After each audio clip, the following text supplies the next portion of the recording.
গায়ে হাত তুলবে? নিজের কীর্তিকলাপগুলোর দিকে একবার তাকিয়ে দেখো। নিজেই তো বলেছো রোহিত সেন নামে একজনের সঙ্গে বিয়ের আগে তোমার ফষ্টি নষ্টি ছিল, প্রেম ভালোবাসা। তোমার বাড়ির লোক সেই সব লুকিয়ে রেখে আমার সঙ্গে তোমার বিয়ে দিয়েছে। এবার কি করবে? হ্যাঁ রে বুয়া, বলি তুই এত সহ্য করেছিস? হ্যাঁ, দেখতে তো একবারে নিপাট ভালো মানুষটি। হ্যাঁ, বলি ভেতরে ভেতরে এত। ওই নামটা মুখে আনার আগে নিজেকে আগে তার যোগ্য করে তোলো। আমার মনে হয় না তুমি তার যোগ্য, তাই দয়া করে ওই নামটা তুমি মুখে এনো না। রোহিত সেনের সাথে আমার কি সম্পর্ক ছিল, আদেও কোনো সম্পর্ক ছিল কিনা, এই কথাটা যখন আড়ি পেতে শুনেছ তখন বাকিটাও নিশ্চয়ই শুনেছ। তাই দয়া করে ওই নামটা ব্যবহার করে আমাকে কলঙ্কিত করার চেষ্টা করো না। তাতে তোমার চরিত্রের কলঙ্ক কিচ্ছু কম হবে না, এটা মনে রেখো।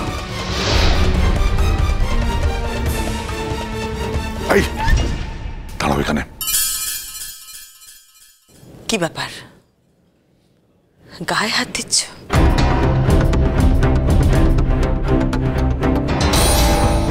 আমি তোমায় সাবধান করে দিচ্ছি, এইভাবে চলতে থাকলে কিন্তু। কি হলো, চুপ করে গেলে কেন?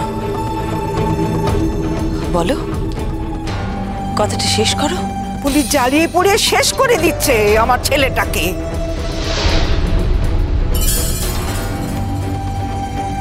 আমি তোমার ডিভোর্স দিতে বাধ্য হব।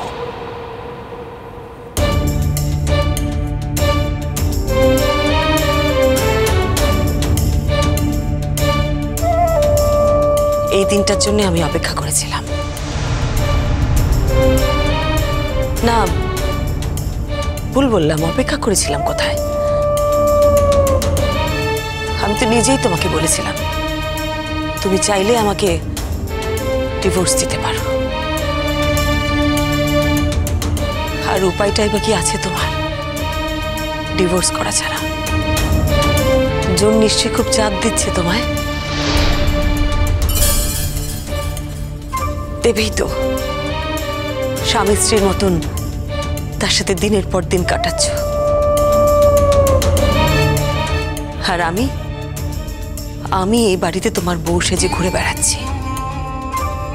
সেটা মেনে নেওয়া ওর পক্ষে সত্যিই খুব কষ্টকর। নিয়ে নাও সিদ্ধান্ত, করে দাও ডিভোর্স আমায়। আমি কোনো আপত্তি করব না। ভেবে বলছো তো?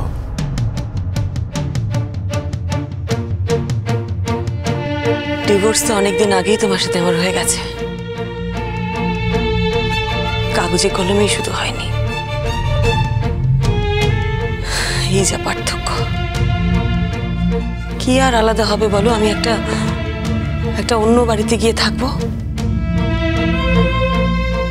ভালোই হবে, শান্তিতে থাকবো। এই বাড়িতে নিত্য অশান্তি, ঝগড়া, কথা কাটাকাটি আমার ভালো লাগে না। অন্য বাড়িতে গিয়ে থাকলে জানবো সব চোখে বুকে গেছে, আর কোনো পিছুটান নেই, ভালোই হবে।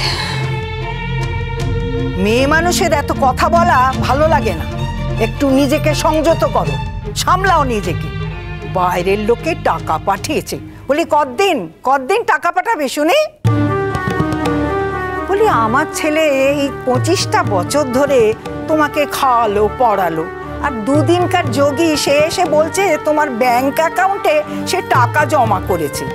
আমার বুয়া যদি রাগ করে বলেই থাকে তোমাকে ডিভোর্স দেবে, আর তুমি অমনি বললে ডিভোর্স দাও। ডিভোর্স দিলে বুঝবে কত ধানে কত চাল, বুঝেছ?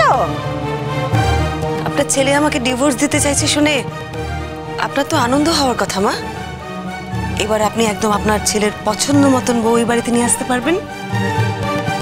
আমি আপনার ছেলেকে ডিভোর্স দিতে রাজি আছি শুনে আপনি মুষড়ে পড়ছেন কেন? কি ভাবছেন যে বউ এ বাড়িতে আসবে সে ঠিক মতন আপনাদের সেবা যত্ন করবে না, নাকি এই সংসারটাকে গুছিয়ে রাখতে পারবে না?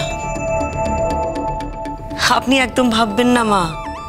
আপনার ছেলে তো সব সময় বলে যে পয়সা খরচা করলেই সে বাকি না যায়। আর এবারে আপনার ছেলে যাকে পছন্দ করে বাড়িতে নিয়ে আসবে সে তো রোজগেরে বড় মাইনে পায়, সুতরাং টাকার তো কোনো সমস্যাই নেই। আপনি নিশ্চয়ই মানেন এটা, যে আপনার আর কোনো কষ্টই হবে না। তবে এই কথাটা আপনি নিশ্চয়ই মানেন যে পয়সা খরচা করলেই সেবা পাওয়া যায় না। সেই জন্যই বোধহয় আমাকে আপনাদের দরকার, তাই না? দেখ দেখ বুয়া, মুখে তো কিছুই আটকাচ্ছে না। এইভাবে চলতে পারে না মা, আমাকে এইবার একটা ফাইনাল ডিসিশন নিতেই হবে। আমিও চাই তুমি এবার ডিসিশনটা নাও।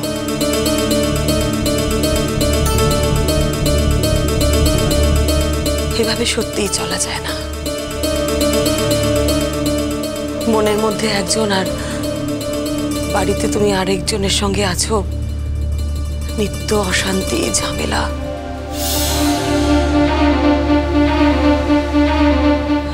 এবার তুমি একটা সিদ্ধান্ত নিয়েই নাও।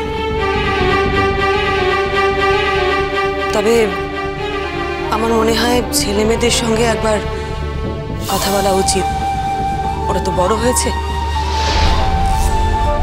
যদিও তোমার জীবন, তুমি যা সিদ্ধান্ত নেবে সেটাই শেষ কথা, তবু একবার ওদের সঙ্গে কথা বলে নিলে বোধহয় ভালো হয়।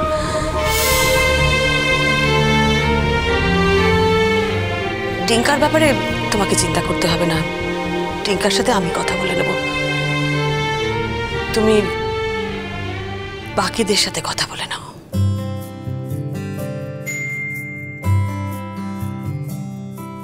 ছিল সুখী গৃহকোণ, সবাইকে ভালোবেসে রোজ নাম চায় তবু জীবন মুচকি হাসে। হঠাৎ অন্য হাওয়া আয়না খুঁজছে মুখ, একটু ভালো লাগায় ইচ্ছে কুড়োয় সুখ। শ্রীময়ী শ্রীময়ী।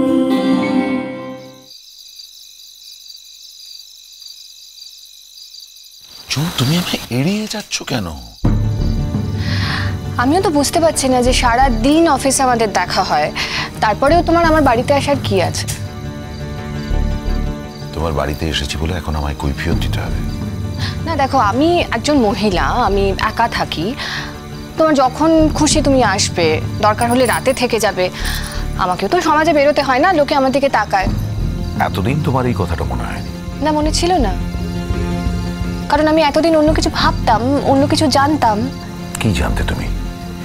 কি জানতে তুমি যেটা এখন জানো না? যাকে বাদ দাও না, you have to answer me. দেখো, আমার না দিনের পর দিন এই অশান্তি আর ভালো লাগছে না। অশান্তি? আমার অশান্তিতে তোমার কি এসে যায়? আমার অশান্তিতে তোমার জীবনের কোন ছন্দটা পতন হলো অনিন্দদা? দেখো, লেটস ফেস ইট, তুমি একজন আপাদমস্তক সংসারী মানুষ। তোমার ছেলে আছে, বাচ্চা আছে, বউ আছে, ইনফ্যাক্ট তোমার ছেলের বিয়েও হয়ে গেছে। এমন একটা কিছু করো না যেটা তোমার ইমেজের সঙ্গে যায়, রাইট? মানে এই যে ধরো বাড়িতে বউ রেখে অন্য একটা অ্যাফেয়ার করা, এটা না ঠিক তোমার সঙ্গে যায় না। কি দরকার বলো? কালকে হয়তো তোমার ছেলের বউ তোমায় প্রশ্ন করবে, রিঅ্যাক্ট করবে। আমার জীবনটা অন্য কেউ কন্ট্রোল করবে, তাই তো? আমার নিজের ইচ্ছের কোনো দাম নেই। আছে নাকি দাম? অফকোর্স আছে। রিয়েলি? অফকোর্স।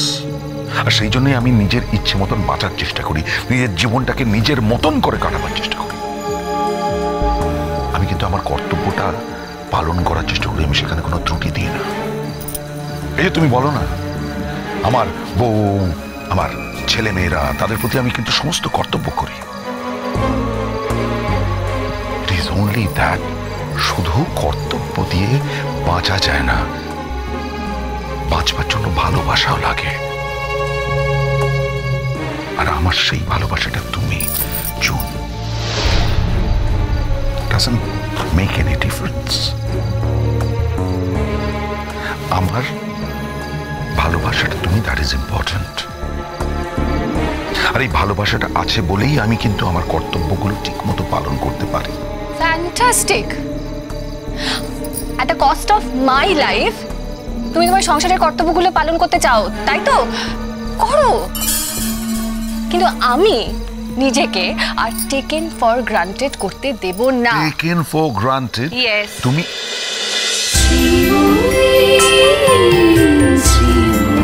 চলো চলো চলো চলো চলো পাল্টাই।